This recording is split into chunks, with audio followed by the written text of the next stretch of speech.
I am Shanann's dad. This is her brother. We would like to thank everyone in the Frederick Police Department and all the agencies involved for working so hard to find my daughter, granddaughters, and Nico.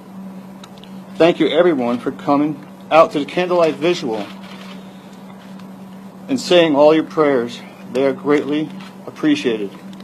And keep the prayers coming for our family. Thank you very much. In Weld County, Colorado, a case unfolded that the world cannot forget. A husband. A wife. 2 little girls.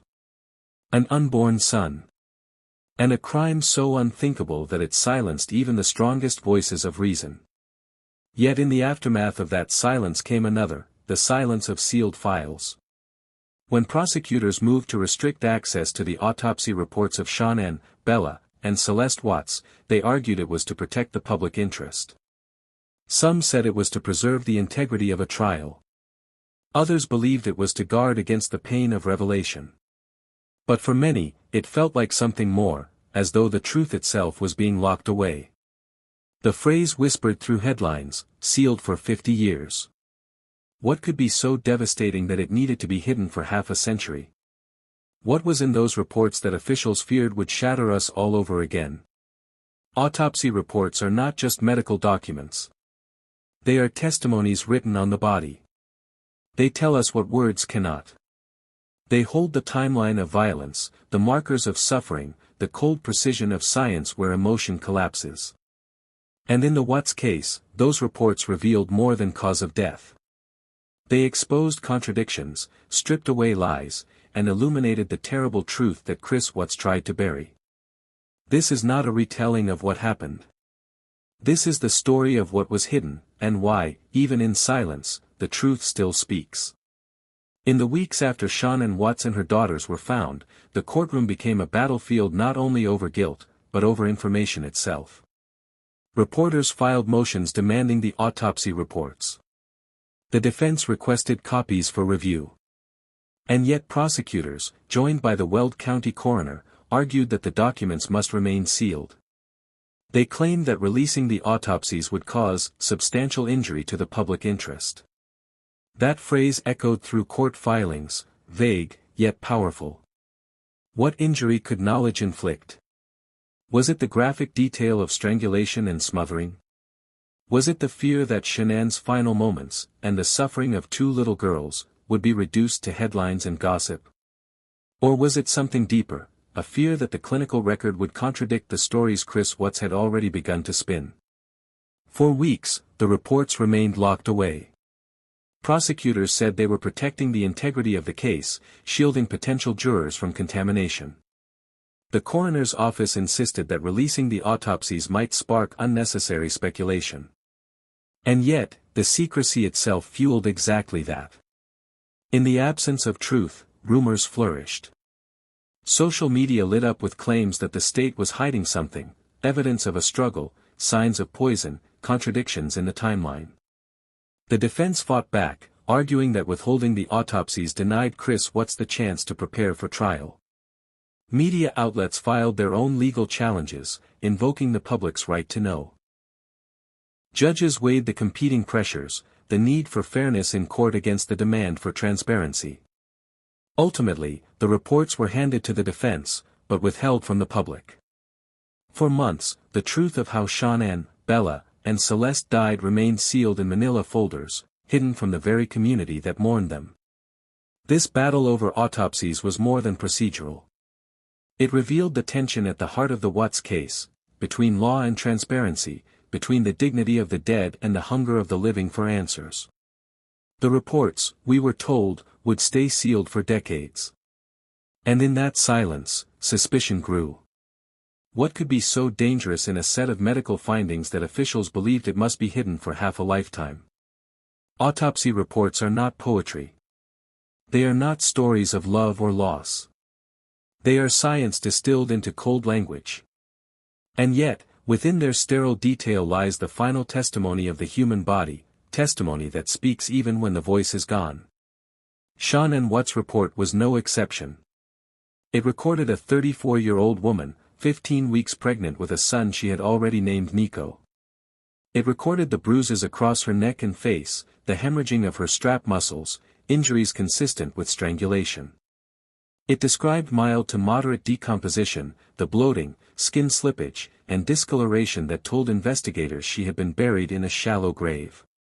It noted abrasions, small but patterned, across her left cheek and neck, signs that her final moments had not been peaceful.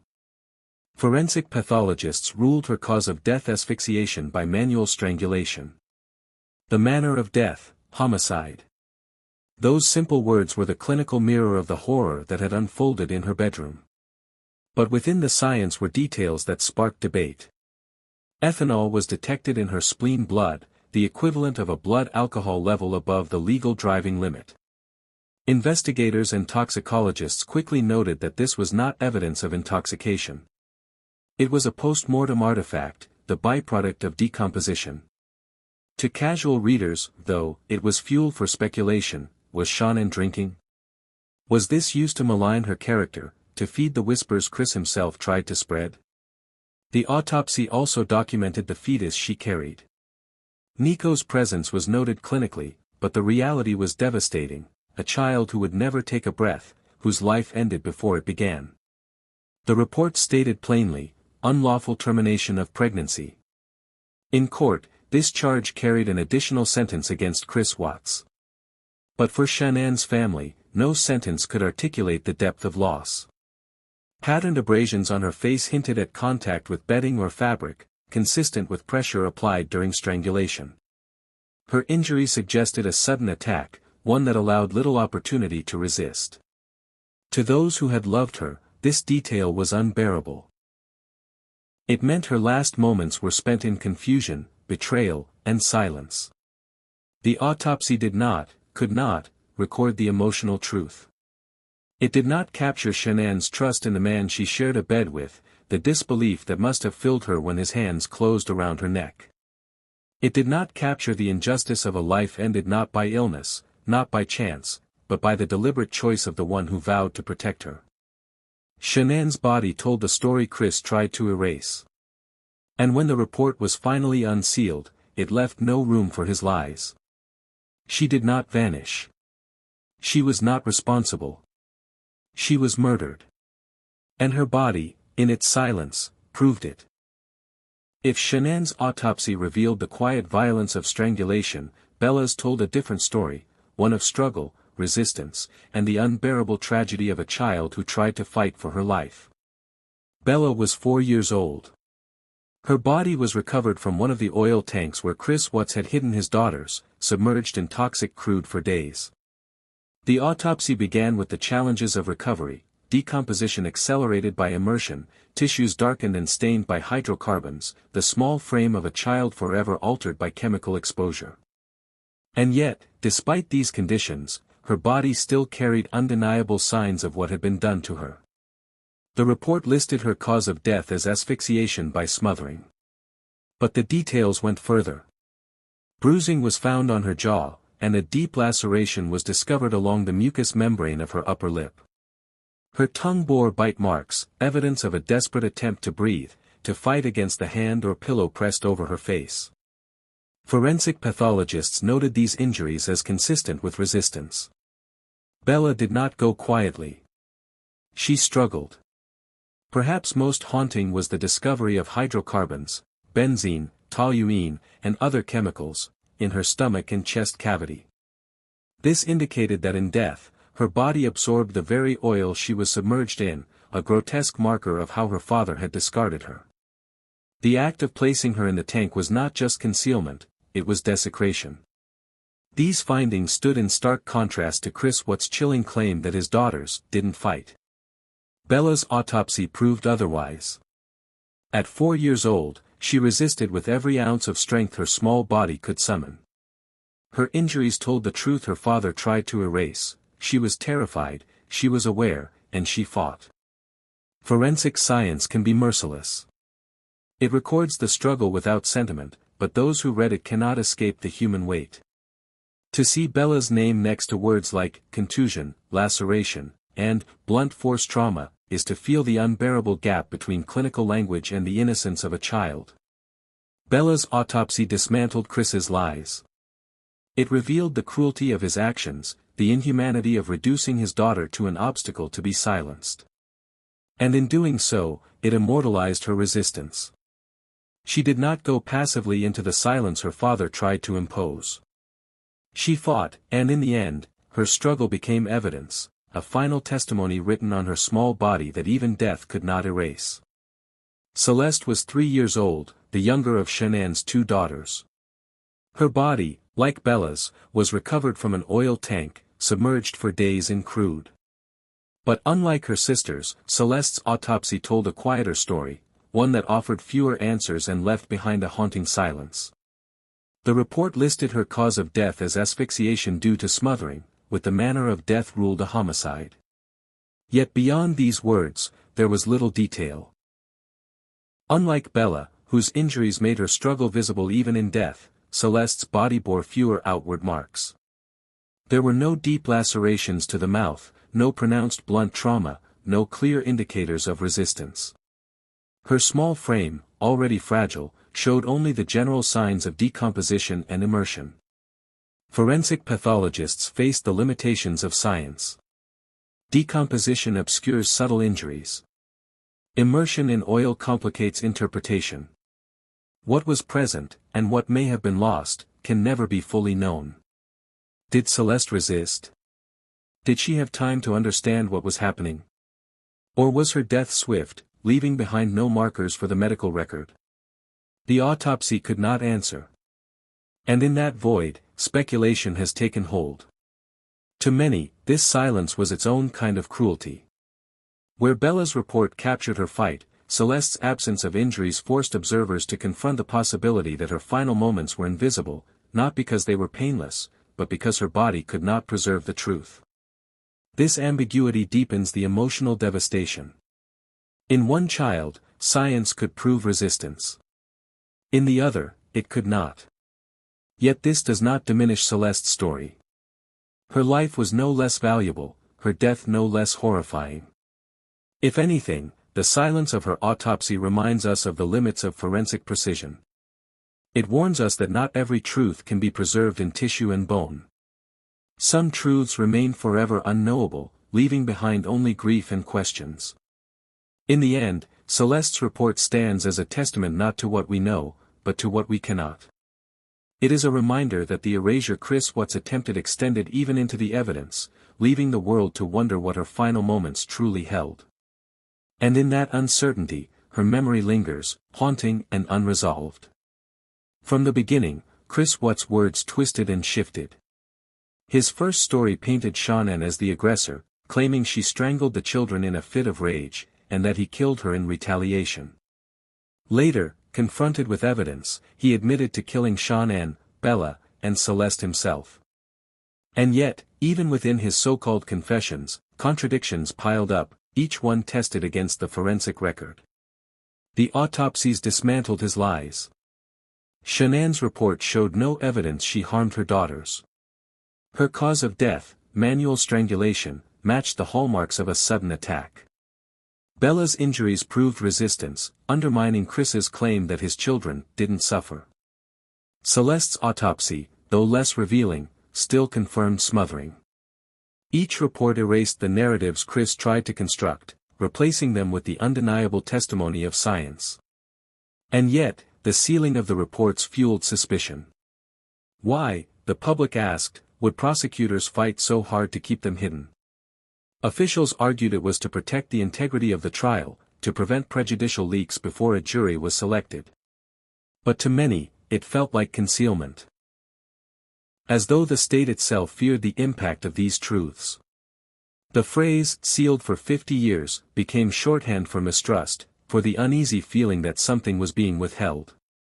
The debate did not end when the reports were finally released. Instead, their clinical language sparked new waves of interpretation.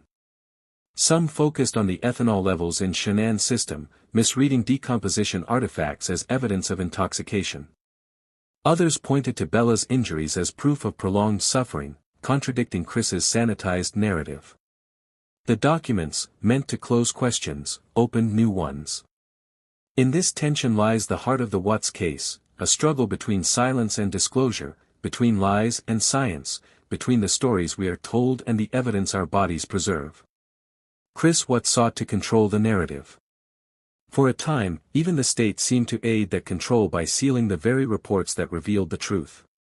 But in the end, it was the autopsies, clinical, sterile, unflinching, that broke through the contradictions. Science exposed the lies. But it also left behind gaps, unanswered questions that will never be resolved, ambiguities that still haunt the public imagination. And it is within those gaps that the case continues to live, years after the courtroom doors closed. Autopsy reports are meant for courts, not for living rooms. They are designed to speak to judges, juries, and lawyers, not to millions scrolling through their phones. And yet, in the case of Chris Watts, the moment those reports were unsealed, they entered a digital afterlife that continues to echo today. Shanann had already created a digital world of her own. Her Facebook videos, her posts about family milestones, her moments of vulnerability, all preserved her life in images and words. After her death, those same fragments became evidence, memorial, and obsession. And when the autopsy reports joined this archive, they collided with that legacy. The documents spread quickly. Uploaded to forums, dissected in Reddit threads, parsed line by line on YouTube channels, they became part of a collective investigation by strangers. The clinical details of Bella's fight, Celeste's silence, and Shanann's strangulation were debated not only by experts but by armchair detectives and true crime enthusiasts. Science was transformed into narrative, and grief became content. This digital afterlife raises a difficult question: do we honor victims by preserving every detail, or do we exploit them by consuming their suffering? For Shanann's family, the autopsies were another wound. For the public, they were another puzzle piece. For investigators, they were final proof. And online, they became part of a story that refuses to die. Chris Watts tried to erase his family, to bury their voices in oil and dirt. Instead, he immortalized them.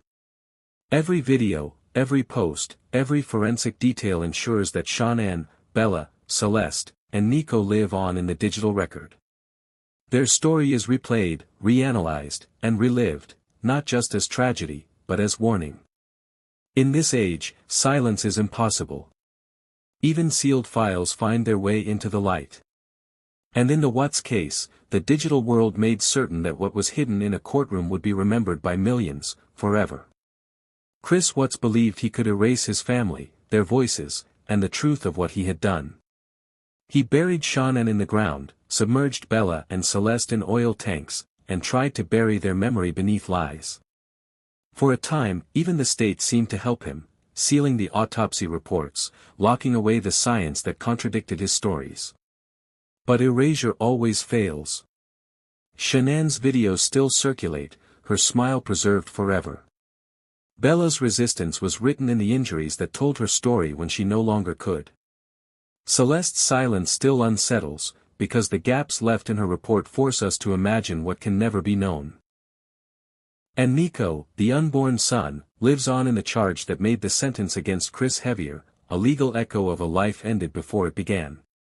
The phrase, sealed for 50 years, became a symbol of secrecy, but it also became a reminder: the truth cannot stay hidden. Science revealed what lies tried to obscure. And in the digital age, memory is indestructible.